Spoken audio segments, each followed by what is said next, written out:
Dans Marc chapitre 16 au verset 15 à 16. Abaroma 16 ku murongo wa 15. Ensuite, Jésus leur dit, allez dans le monde entier, annoncer la bonne nouvelle à tous. Celui qui croira et qui sera baptisé, celui-là sera sauvé. Celui qui ne croira pas, celui-là sera condamné. Ici, nous voyons que Jésus Hano turabona yuko Yesu ordonne à toute personne yariko ategeka umuntu wese d'aller faire de toutes les nations des disciples. kugenda guhindura amahanga yose abigishwa. Et dans les nations là, Kandi muri ayo mahanga je ne vois pas forcément en fait les États-Unis ou le Congo ou quoi. simbona muri Kongo canke muri ahandi hantu hose. Au Burundi, Mu Burundi il y a Gitega. hariho Gitega, Au Burundi, mu il Burundi y a Muramvya. hariho na Muramvya, Au Burundi, Mu il y a Burundi. Ngozi. hariho na Ngozi. Au Burundi, il y a Nyanzalak. Mu Burundi hariho Nyanzarake. Toutes ces villes-là, je les ai fait en 3 mois. Muri ama province yose nahagiye mu mezi atatu. Et toi, est-ce que tu as fait les villes là? Mbega nawe waragiye uri muri kino gisagara? Est-ce que tu es parti pour gagner des âmes là-bas? Mbega uri muri ico kigwi co kugenda aho hantu hose ukazana imishaka kuri Kristo? Encore moins.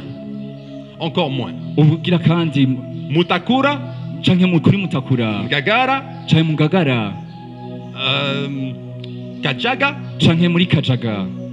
toutes ces zones. Muri ivyo bibanza vyose Est-ce que tu es parti pour annoncer la bonne nouvelle là-bas? mbega uramaze gufata akaryo ukagenda ukavuga ubutumwa bwiza muri ivyo bibanza vyose tuvuze? Ou bien est-ce que tu as oublié ton rôle principal? Canke waribagiye ico wahamagariwe ca mbere imbere yuko ibindi vyose biza? J'aimerais poser une question Nari nkeneye ici. kubaza ikibazo muri kino kibanza. 2023. Muri 2023 Qui a évangélisé 5 personnes ici? nde yigeze kubwira ubutumwa bwiza abantu batanu? 5 personnes. Abantu batanu gusa. 5 personnes. Une personne, Umuntu umwe wabwiye ubutumwa bwiza, umuntu umwe. une personne.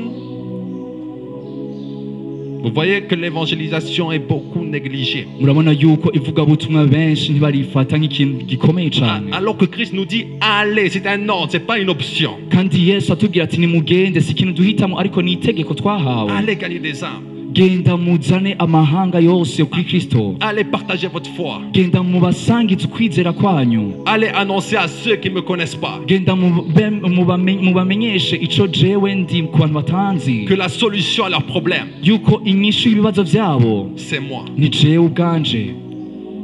Deuxième chose, Ica kabiri, qui a le Saint-Esprit ici? ndafise mpwemu yera muri kino kibanza. Qui a le Saint-Esprit? Ndafise mpwemu yera.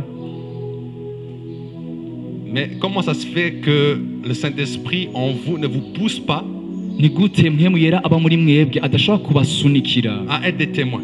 kuba abashinga intahe? Dans Actes chapitre 1 verset 8, Acte 1, 8. Ivyakozwe n'intumwa 1:8. Mais vous allez recevoir une force, celle de l'Esprit Saint, qui descendra sur vous. Alors vous serez mes témoins à Bujumbura, à Gitega et dans toutes les zones du Burundi jusqu'aux extrémités de la terre. Ariko muzohabwa ubushobozi mpwemu yera niyabazako muzoba ivyabona vyo gushingira intahe muri Cibitoke, i Bujumbura, impande zose zine z'isi.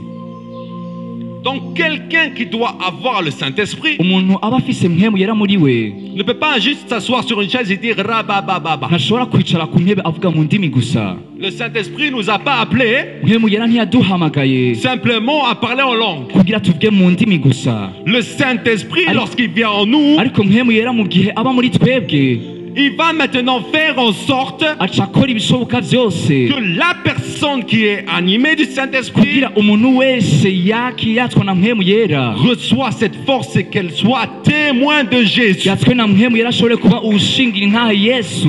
Ego, elle sera témoin de Christ. azoca acika igishinga ntahe ca Kristo. Le Saint-Esprit dans une personne Mpwemu yera mu muntu va faire en sorte arakora ibishoboka vyose que cette personne meure à soi-même kugira uwo muntu ashobore gupfa kubwiwe wenyene et que Christ vit en elle maze Kristo aca aba muri we.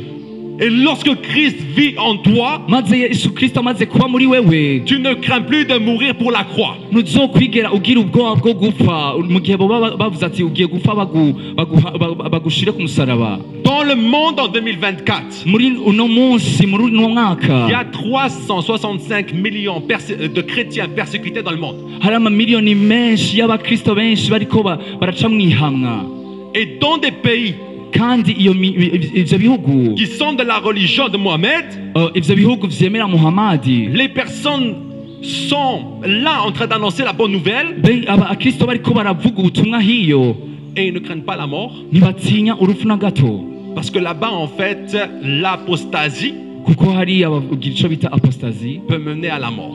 Apostasie ishobora kubatuma umuntu yicwa, Mais ces personnes-là ont vaincu la peur de la mort ariko abo bantu baranesheje ubwoba bw'urupfu, parce que, en vérité, kuko mu by'ukuri ce n'est plus eux qui vivent, mais Christ qui vit en eux. si bo bakiriho ariko ni Kristo ariko arabaho muri bo. Et lorsque Christ vit en toi, kandi igihe Yesu Kristo ariko araba muri wewe, ton seul but c'est quoi? ikintu kimwe gusa, intego ya mbere Faire plaisir au cœur du Père. ni guhimbara umutima wa data, Faire plaisir au cœur du Père. guhimbara umutima wa data. Et le cœur du Père ne veut qu'aucun périsse, kandi umutima wa data ukeneye yuko atanumwe yopfa, mais que tous parviennent à la vie éternelle. ariko bose bokwakira ubuzima budashira. Pose la question à ton voisin de baza gauche. ikibazo mugenzi wawe mwicaranye, Es-tu réellement la lumière? mbega vy'ukuri uri umuco? mubaza umugenzi wawe mwicaranye ati vy'ukuri uri umuco?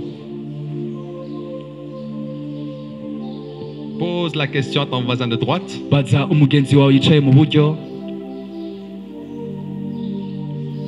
Pose la question à ton voisin de derrière. bashobora kubaza ico kibazo nyene ku muntu yicaye inyuma yawe. Pose la question à ton voisin de devant. bashobora kubaza ikibazo ico nyene ku muntu yicaye imbere yawe. Maintenant, pose seulement la question à ton voisin qui te sourit. S'il ne sourit pas, ne lui dis pas. ureo fata ubaze ico kibazo uwo muntu ariko aratwenga. Es-tu réellement la lumière? mbega vy'ukuri uri umuco? Christ nous appelle à être des lumières. Kristo aduhamagarira kuba umuco. Est-ce que lorsqu'on te regarde, mbega igihe bakuravye on voit Christ? barabona Kristo vy'ukuri? Est-ce qu'on te regarde? Quand on te regarde, igihe bariko barakuraba on voit Christ? mbega vy'ukuri barabona Kristo muri wewe? Vous savez, Christ, avant d'être enlevé urazi Kristo au ciel, imbere yuko aduga mu kirere il n'a pas dit à ses disciples, oh, mariez-vous, ntiyigeze abwira abigishwa wiwe bati mugire amamariage ayez des enfants. canke ngo mugire abana. Non, il n'a pas dit ça. ntiyigeze avuga bino bintu, Il a dit quoi? ariko ni igiki yavuze? Si nous pouvons lire aussi au verset 9 de ce ku même murongo chapitre. w'icenda. Après que Jésus a dit cela, il monte au ciel sous les yeux de ses apôtres. Ensuite, un nuage le cache et il ne le voit plus. Donc, c'est quoi la mission principale du chrétien? Gagner des âmes. Lorsque je vois cette église, je vois des chaises vides là-bas. Moi, je ne suis pas content, ça ne me plaît pas. Parce qu'en fait, cette église doit être remplie. Mais le pasteur compte aussi sur vous pour maintenant annoncer la bonne nouvelle et que les chaises aussi soient remplies et même qu'il y ait des gens à l'extérieur en train d'entendre la parole.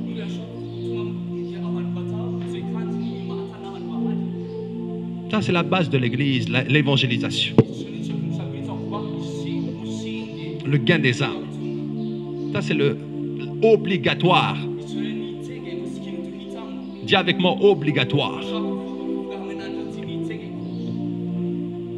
Dieu t'a placé dans une entreprise. Mais il ne t'a pas placé simplement pour avoir l'argent. ntiyagushize mu ishirahamwe kugira uronke amafaranga gusa, Il t'a placé là-bas ariko yagushize muri iryo shirahamwe pour que tu sois une source de bénédiction. kugira ushobore gucika isoko y'umugisha. Il t'a placé là-bas yagushize muri ico kibanza pour que tu puisses gagner même le PDG. kugira ushobore kuzana meme n'umupresident canke urongo iryo shirahamwe kuri Kristo, Et que ce PDG-là kandi uwo mushefu w'iryo shirahamwe puisse créer des émissions comme Majab ou Talent ashobora kugira ama emission nka Amaja Talent au Burundi. mu Burundi, puisse organiser des grandes croisades kandi au ashobora Burundi, gukora ibikorane vyinshi bikomakomeye mu Burundi, puisse être un soutien aux églises au Burundi. kandi ashobora gushigikira amasengero mu Burundi. Il ne t'a pas amené là-bas Yesu canke Imana ntiyagutwaye muri ico kibanza urimwo pour travailler, avoir l'argent et dormir. kugira uronke amafaranga maze ushobore kuryama gusa, Christ t'appelle ariko Kristo aguhamagarira à être un disciple. kuba umwigishwa, Et dans le disciple-là, kandi mu vyerekeye kuba ubwigishwa, le disciple-là umwigishwa, veut dire ressembler également à Christ. kuba umwigishwa ni kuba usa nka Kristo ukwasa. Et moi, je me pose la question. Kandi nanje ndibaza ikibazo, Si Jésus serait resté sur une chaise à la synagogue, est-ce qu'on serait sauvé? mbe yoba Yesu yari kuguma mu ntebe mu isinagogi canke mu ishengero, mbega twari gukizwa vy'ukuri? Ce qui a emmené Jésus à la croix, c'est le fait qu'il dérangeait les pharisiens, les spécialistes de la loi. Abazanye Yesu Kristo bamujana ku musaraba Et il ne les dérangeait pas en étant assis sur une chaise. ntibigeze bamukoroga, ariko imbega iyo yaguma ku ntebe Mais il les dérangeait en disant la vérité. zamuzana amaze shingira ukuri. Il les dérangeait en disant la vérité. Yarabavuruze ababwiza ukuri, Il les dérangeait en disant la vérité. yabavuruze ababwiza ukuri. Amen. Amen. Quatrième chose. Ikintu ca kane Nous pouvons lire dans Ephésiens chapitre 6, versets 13 à 17. turasaba gusoma mu Banyefeso 6 umurongo wa 17. C'est pourquoi prenez toutes les armes de Dieu ainsi dans les mauvais jours. Vous pourrez résister et après avoir bien lutté, vous resterez debout. Alors debout, prenez la vérité comme ceinture, mettez la justice comme cuirasse, prenez comme sandales l'ardeur pour annoncer la bonne nouvelle de la paix, toujours et partout. Prenez le bouclier de la foi.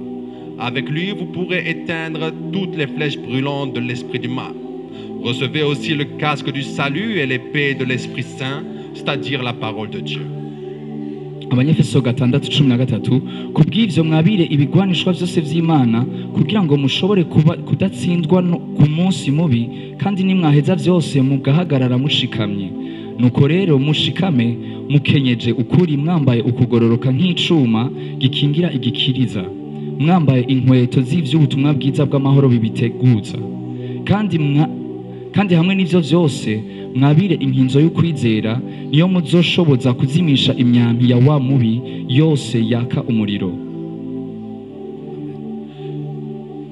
Alors nous voyons ici les armes du chrétien. Hano turabona ibigwanishwa vy'umukristo, Les armes que chaque chrétien doit porter. ibigwanishwa umukristo wese yabwirizwa kwambara, Et dans ces armes-là, il y a les sandales kandi muri ivyo bigwanishwa vyose harimo ivyitwa inkweto, de l'évangélisation. inkweto z'ivugabutumwa.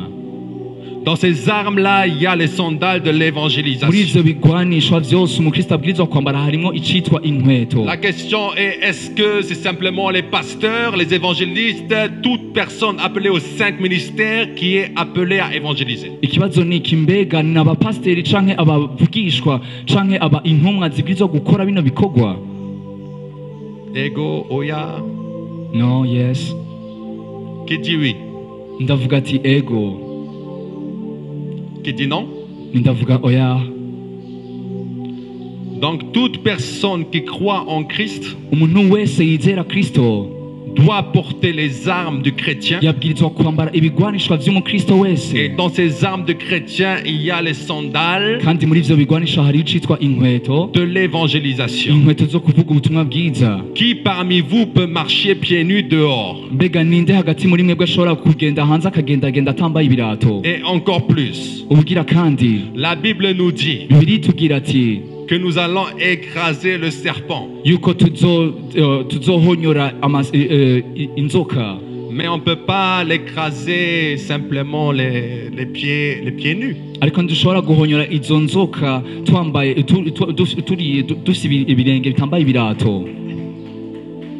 En fait, les sandales Na mu bisanzwe inkweto canke de ibirato, l'évangélisation ibirato vy'ivugabutumwa canke inkweto font en z'ivugabutumwa sorte que la tête du serpent soit écrasée bituma umutwe w'inzoka upasuka, Parce que lorsqu'une personne annonce Christ, kuko igihe cyose umuntu ariko aramenyekanisha Yesu Kristo, les personnes qui entendent la voix de Dieu abantu baba bariko bumva ijwi ry'uhoraho sortent du malin baca basohoka muri uwo Sortent des mubi, ténèbres. baca bava mu et la mwijima, tête du serpent est écrasée. maze umutwe w'inzoka ukaba umenetse.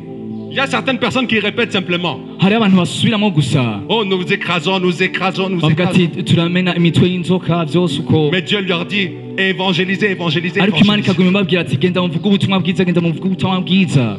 Il ne suffit pas de dire, il faut pratiquer. Si kubivuga gusa ariko ubwirizwa kubishyira mu ngiro. Toute chose Ikintu cyose a un but gifise intego kanaka avec Dieu. hamwe n'Imana. Toute chose. Ikintu cyose Tu ne peux pas prétendre écraser la tête du serpent avec des pieds nus. ntushobora kuvuga ati ngomba mene agahanga k'ino nzoka wambaye ufite ibirenge bitambaye ikirato na kimwe. Amen. Amen. Amen. Amen. Qui me suit ici? Ndariko arankurikirana. Alléluia. Nous sommes également appelés à être des lumières du monde duhamagarirwa kuba umuco w'isi et à ressembler à Christ. kandi no kumera nka Kristo. En fait, Christ est la lumière du monde. Mu bisanzwe Kristo niwe muco w'isi. Et il dit ceci, Yaciye avuga kino kintu, quelqu'un qui me suit uwunkurikiye wese ne marchera pas dans les ténèbres, ntazokwigira agendera mu mwiza, mais il aura la lumière de la vie. ariko azoronka umuco w'ubuzima. Dans un autre verset, Mu wundi murongo Jésus dit Yesu yavuze ati, que tant que je suis sur terre, mu gihe nkiri muri ino si la lumière du monde, c'est moi. umuco w'isi ni jewe ubwanje.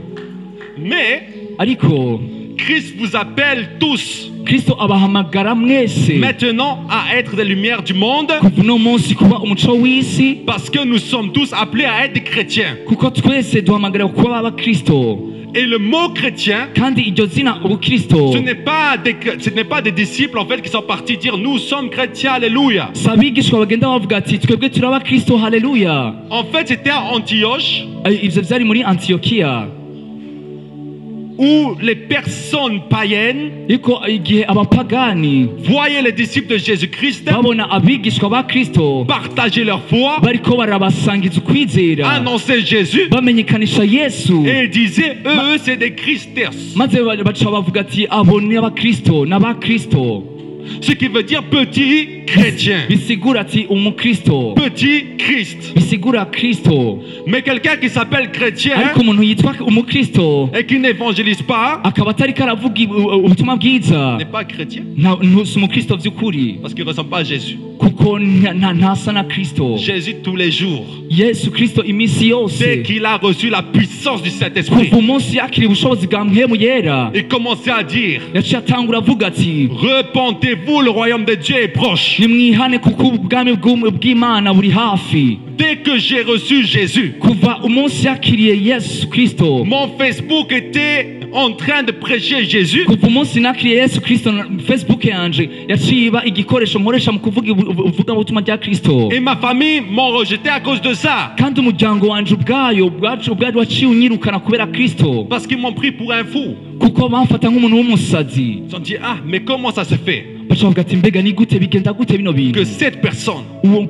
kugira uwo muntu était en train de marcher dans telle et telle mauvaise chose. yariko aragendera mu bintu bibi ngibi, Et maintenant, il nous annonce Christ comme ça. maze uno munsi akaca aza atubwira Kristo uko nyene, Il a tout abandonné akaba yarataye vyose aheba vyose, parce que celui qui vous parle kuko uriko arabavugisha uno munsi était dans la drogue, yarigeze kuba anywa ibiyayuramutwe, était dans la fornication, yarigeze kuba umusambanyi, était dans la violence. yarigeze kuba umuntu agira uwumugizi wa nabi. Mais lorsque Christ est rentré en lui, Ariko igihe Yesu yaciye amwinjiramwo, il l'a séparé de ces choses yaciye yitandukana n'ivyo bibi vyose, et il l'a rendu un amoureux des âmes. maze acaba umukunzi agenda arazana abantu kuri Kristo. Moi, je ne comprends pas comment des personnes peuvent adorer le Seigneur pendant des heures, Sishobora gutahura kungena abantu bashobora bahimbaza Imana mu masaha abiri, mais Dieu ne leur donne pas le fardeau des âmes. ariko Imana ntibahereze umutima bakagira umutwaro wo kuzana imishaha kuri we. Ils peuvent prier, faire des retraites, etc.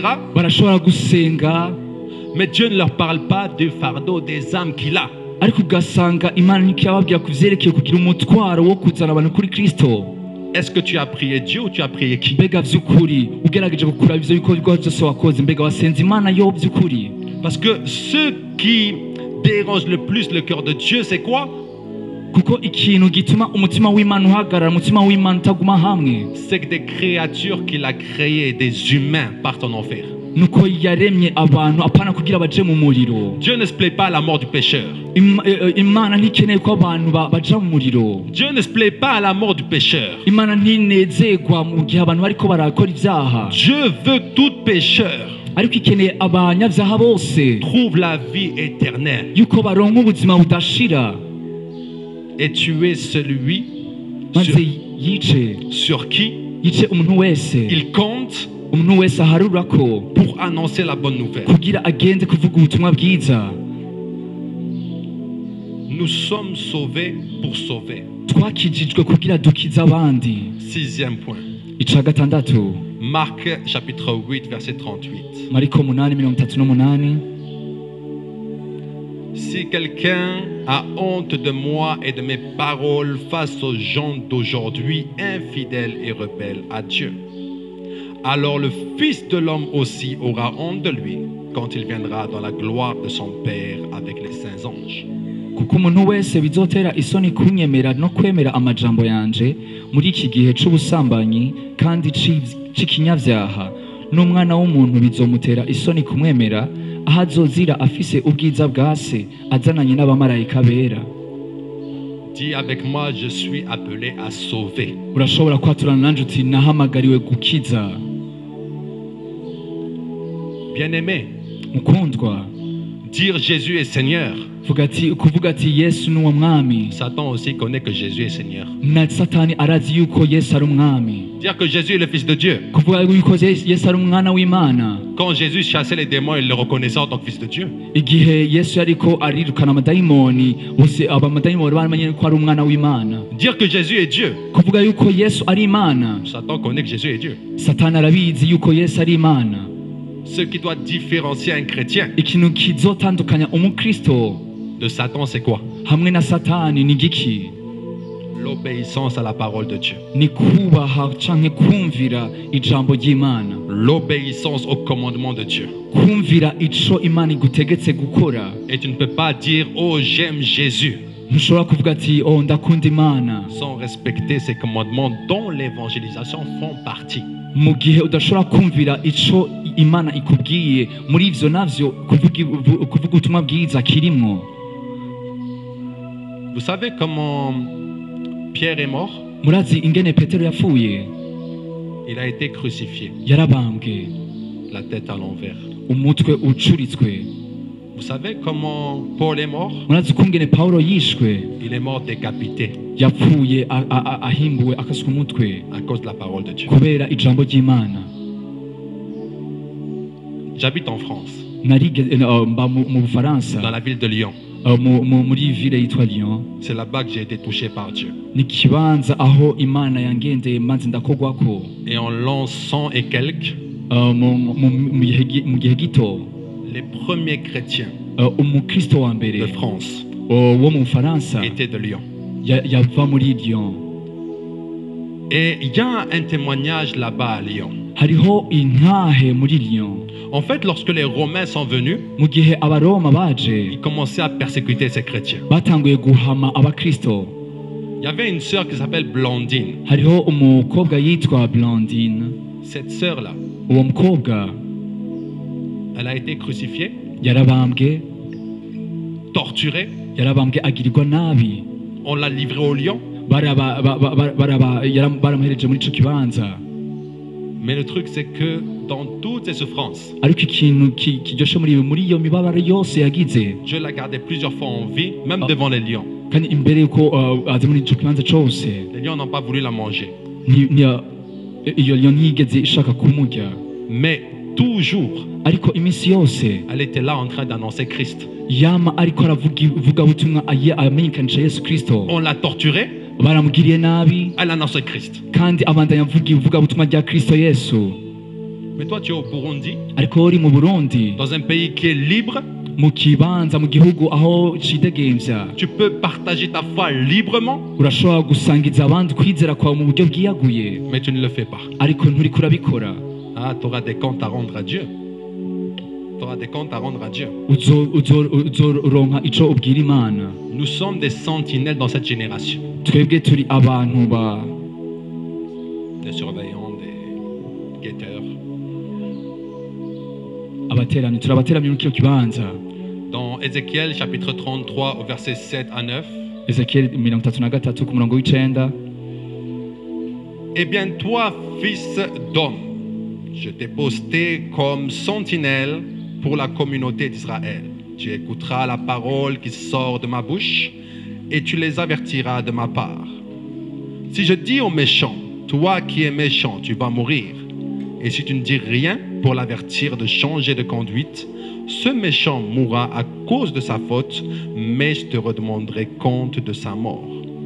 Si au contraire tu avertis le méchant en lui demandant d'abandonner sa mauvaise conduite, et s'il ne l'abandonne pas, il mourra à cause de sa faute, mais toi tu auras la vie sauve. Niko nawe mwana w'umuntu nagushizeho kubera ab'inzu ya Isirayeli inderetsi, nuko wumva ijambo riva mu kanwa kanje ubanshikiririze imburi. Ninabarira umunyavyaha ntehewe munyavyaha, ntuzobura gupfa, nawe ntugire ico uvuga co kuburira umunyavyaha ngo ave mu ngeso ziwe. Umunyavyaha azopfira mu bigabitanyo vyiwe, ariko amaraso yiwe ni wewe nzoyaronderako.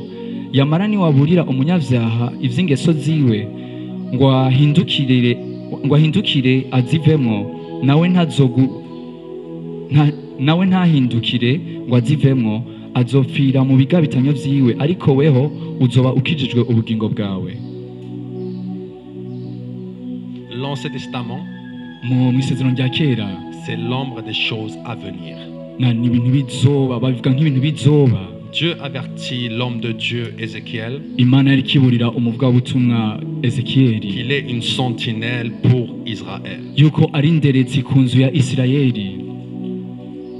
Et il lui dit ceci: Imana yaciye imubwira ati, si moi je dis au méchant jewe mbwiye umunyavyaha qu'il va mourir, yuko agiye gupfa, et toi tu l'avertis, nawe ukaca umuburira, son sang ne va pas reposer sur toi. amaraso yiwe ntazoguharugwako. Mais par contre, Ariko hamande y'ivyo, si tu ne l'avertis pas, mu gihe utamuburiye uwo munyavyaha, son sang sera sur tes mains. amaraso yiwe niwe uzoyabazwa. Donc Ézéchiel était obligé Ezekiyeli rero yari mu kibanza caho akora ibisunze n'itegeko ategetswe n'Imana, d'avertir yo kuburira et de dire, no kuvuga. en fait, Mu bisanzwe si maintenant ubu rero tu vis dans le péché, il faut abandonner ça. mu gihe wowe uri mu vyaha ubwirizwa kuva muri ivyo vyaha. Si tu vis dans le mal, il faut abandonner ça. Nimba uriko uraba mu bibi ubwirizwa kuva muri ico kibanza co gukora ibibi. Mais beaucoup d'entre nous Ariko benshi muri twebwe savent que le salaire du péché, c'est la mort. barazi yuko ingero y'icaha ari urupfu, Le don gratuit de Dieu, c'est Jésus. ariko ingabire y'Imana ari Yesu.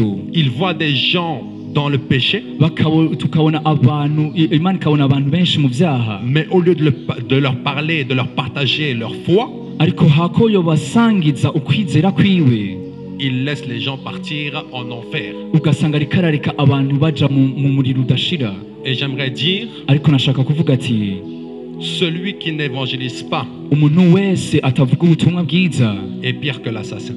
ni umuntu mubi cane gose gusumba umwicanyi. Pourquoi? Kubera iki? Parce que l'assassin peut tuer le corps, Kuko umwicanyi arashobora kwica umubiri wawe, la chair, umubiri, mais l'âme, il ne peut pas la tuer. ariko ntushobora kwica umushaha. Celui qui tue l'âme, Umuntu yica umushaha ou qui laisse, qui est en complicité, canke akareka uwo mushaha ukagenda uko, c'est celui qui voit une âme ni umuntu abona uwo mushaha qui est en train de se diriger en enfer vers la mort éternelle. uriko uraja mu mahonero y'umuriro udashira, Mais il ne l'avertit pas. ariko ugasanga ntariko araburira uwo mushaha kugira ugaruke mu kibanza co. Tu es complice Wewe uri umuntu akorana, du diable wowe ukorana na Satani lorsque tu n'évangélises pas. mu gihe utariko uravuga ubutumwa bwiza. Oui. Tu es Ego. complice de Satan. wewe ukorana na satani Parce que toi, Dieu, kuko wewe t'a donné un ordre. wewe imana yaguhereje itegeko Sois un gagneur d'âme. yuko ubwirizwa kuba umuntu azana abantu kuri kristo Partage ta foi. maze ubasangize ukwizera Va m'annoncer. ugende uzana abo bantu Mais toi, tu as honte de Jésus. ariko wewe ufite isoni ku byerekeye yesu Il y a un serviteur de Dieu hariho umukozi w'imana qui a dit ceci. yavuze bino bintu Celui qui n'évangélise pas umuntu atavuga ubutumwa bwiza est un candidat pour l'enfer. ni umuntu akorana n'amahonero Parce que tu peux prier Dieu. kuko urashobora gusenga imana Tu peux servir Dieu urashobora gukorera dans imana la chorale. muri korali Mais si tu n'évangélises pas, ariko mu gihe utavuga ivugabutumwa tu sers à quoi?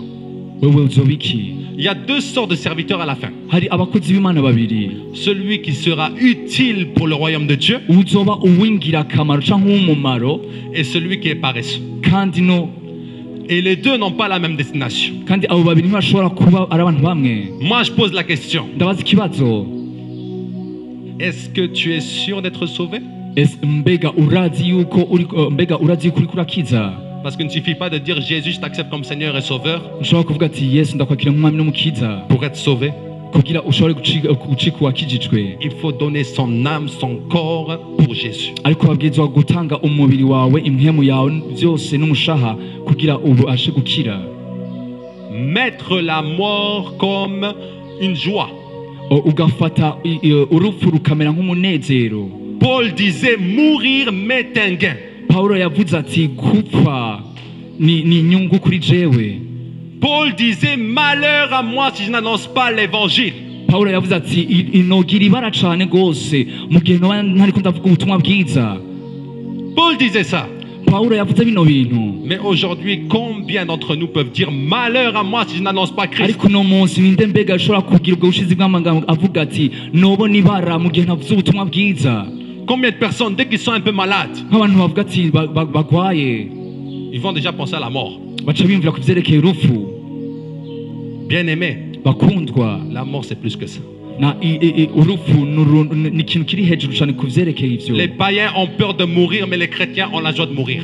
abapagani baratinya gupfa ariko abakristo bararyoherwa gupfa Je répète encore, hein. ndagisubiramo kandi ubugira kandi Les païens ont la peur de mourir, mais les chrétiens ont la joie de mourir. abadakijijwe bafise ubwoba bwo gupfa ariko abakijijwe bafise umunezero wo gupfa J'avais fait une musique narakoze mu byerekeye umuziki où je disais je n'ai pas peur de la mort.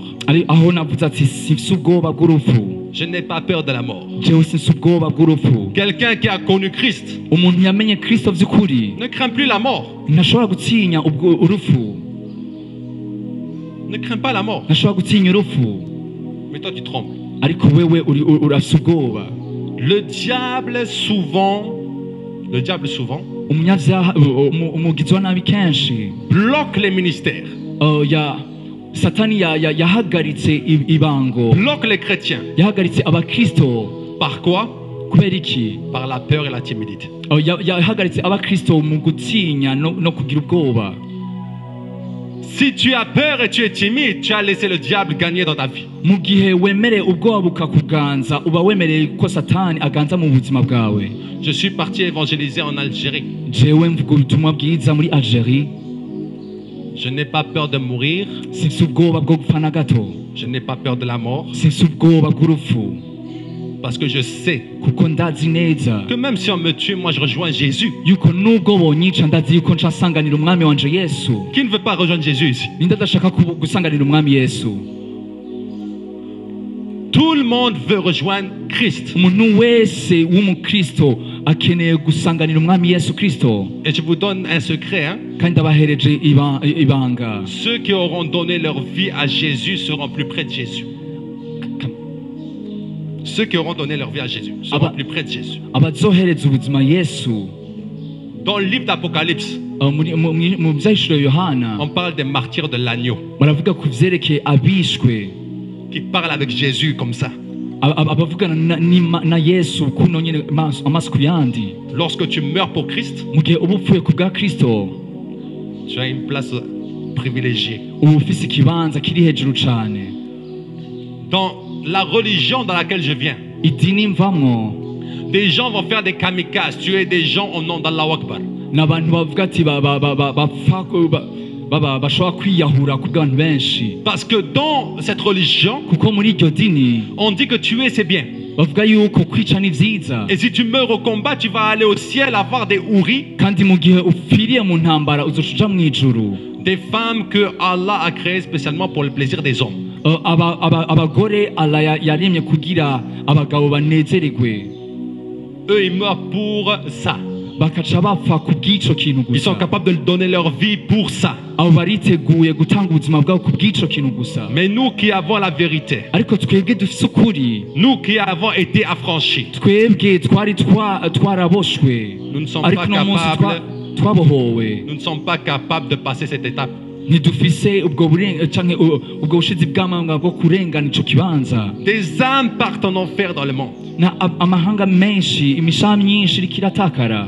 Des âmes sont en train d'être prisonniers de Satan, torturées par Satan. imishaha myinshi iriko iragirirwa nabi iri mu ibohero rya Satani. Parce que au lieu que ce soit l'Église qui impacte le monde, hako hoba ishengero rihindura isi yose, c'est le monde qui impacte l'Église. ariko n'isi aho usanga iriko irahindura ishengero.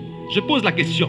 Ndabaza ikibazo, Combien écoutent des musiques mondaines ici, païennes, profanes? ni bande bumviriza imiziki y'isi? Lève la main et pas honte. murashobora kuduza ibiganza vyawe, Lève la main et pas honte. murashobora kuzuza ibiganza vyanyu. Vous voyez que le monde impacte l'Église. Murabona yuko isi iriko irahindura igicapo c'ishengero, Mais c'est à l'Église d'impacter le monde. ariko mu vy'ukuri ni ishengero ryabwirizwa guhindura isi. Des gens commencent à s'habiller comme Rihanna, Beyoncé, abantu benshi ugasanga bariko bambara nka Rihanna canke Beyoncé, impudiquement ugasanga bariko bambara ibintu biteye isoni dans l'assemblée. bakaza mu makoraniro y'abera. Parce que c'est le monde qui impacte l'Église. kubera iki? ni kubera ari isi iriko irahindura ishengero uko ikwiriye kubaho, Au lieu qu'on soit ces véritables lumières qui allons maintenant impacter le monde, kandi ari twebwe twabwirizwa kujana uko kuri n'uwo muco tukawurasiriza muri abo bantu bo mw'isi. c'est le diable maintenant qui sème des choses dans l'Église. ariko ni umugwanizi ariko arahindura ishengero. Bien-aimés, bakundwa, j'aimerais clôturer. nari nkeneye kurangiza. Chorale, est-ce qu'on pourrait venir?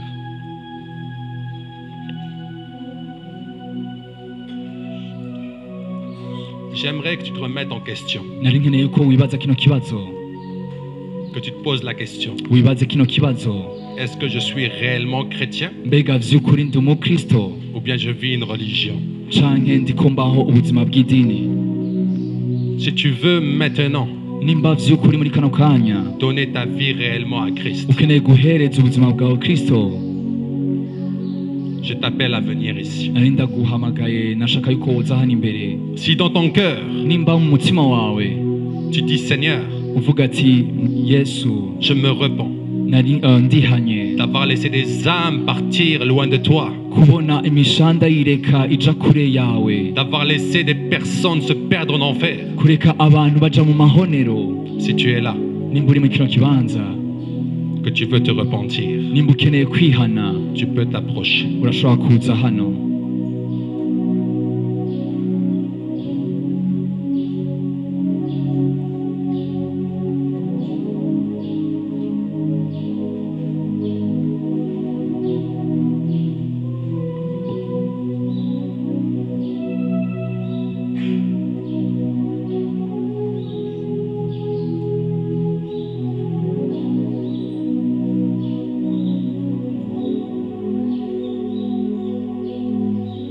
Je crois que le message là a quand même touché des personnes. ndizera yuko buno butumwa bwahinduye umutima w'umuntu.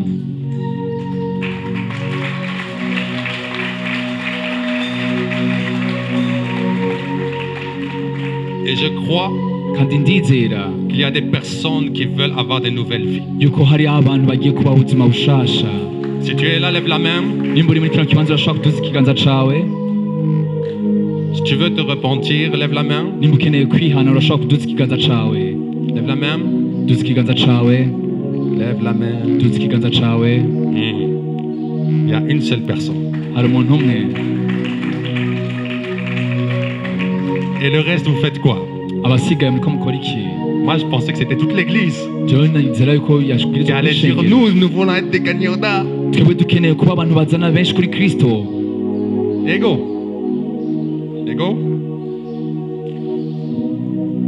Nous allons adorer le Seigneur, tugiye guhimbaza imana puis après je vais prier.